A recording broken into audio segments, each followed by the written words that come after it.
कहाँ गजेंद्र भैया ओयो में हमरा प्रति सस्ता रसी कि चलले चली तो के इधर देखो ना पगली इधर देखो इधर आओ कि ओयो के कमरा में मजले हल जाई रसिया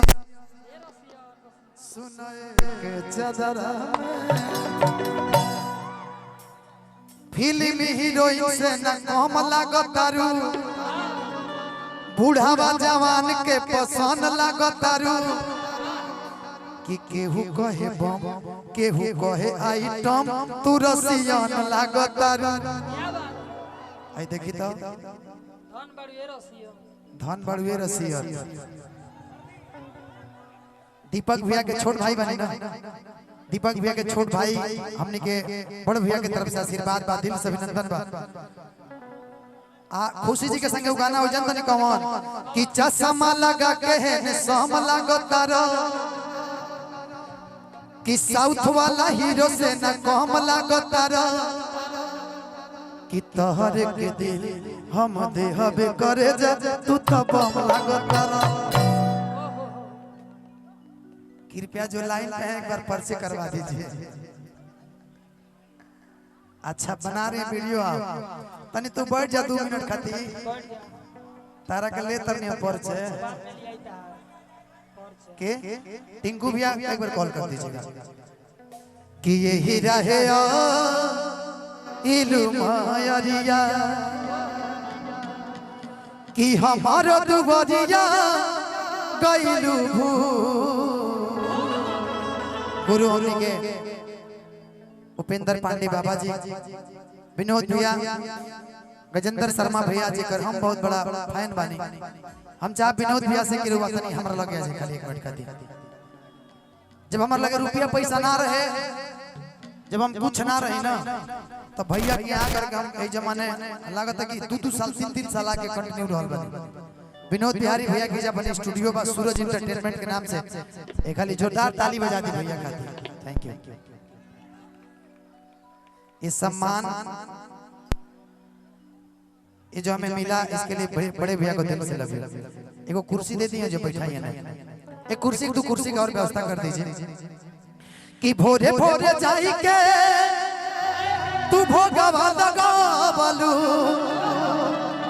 कि हमारो नसीब नहीं चरण के धू कि एही रहे इलू मायरिया कि हमारो दुबरिया गइलू भू कि एही रहे इलू मायरिया अब तो भोरे भोरे जाई के तू भोगवा लगावलू भोरे भोरे जाई के तू भोगवा लगावलू हमारो नसीब नहीं चरण के धूल हमारो नसीब नहीं चरण के धूल कृपया जूता खोल दीजिए माँ का पूजा करना है कि एही रहे इलू मायरिया आओ तो हमारो तू बजिया इलू फूल एही रहे इलू मायरिया हमारो तू बजिया इलू फूल एही रहे इलू मायरिया भोरे भोरे जाई के तू भोगवा लगावलू भोरे भोरे जाई के तू भोगवा लगावलू हमारो नसीब नहीं चरण के धूल हमारो नसीब नहीं चरण के धूल रहुआ काहे के पैसा देता नहीं लेकिन देता नहीं तो धो लेता नहीं काम भाई बरा रहुआ लगन में ढेर कमा ले दीपक भैया हमारे गार्जियन हैं और बड़े भाई हैं जब भी हम लोग आते हैं भैया के एक बार जरूर हम लोग ठहर के जाते हैं 2-4 घंटा काहे कि सारा रसगुल्ला यहाँ के लगन बा अच्छा ठीक बा कि एही रहे आइलू मायरिया तो हमारो दुबरिया आइलू भूत एही रहे आइलू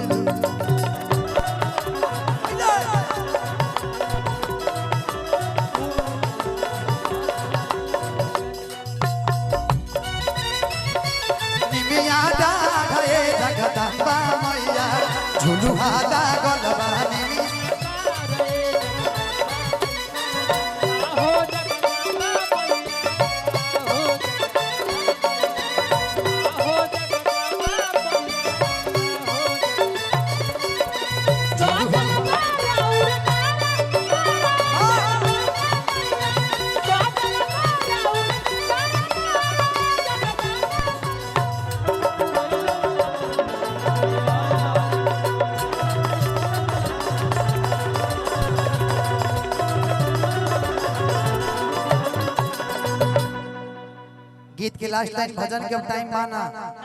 ये लिए कि जब मंच पे देवी जी लो आ जाओ तो फिर दिक्कत बा।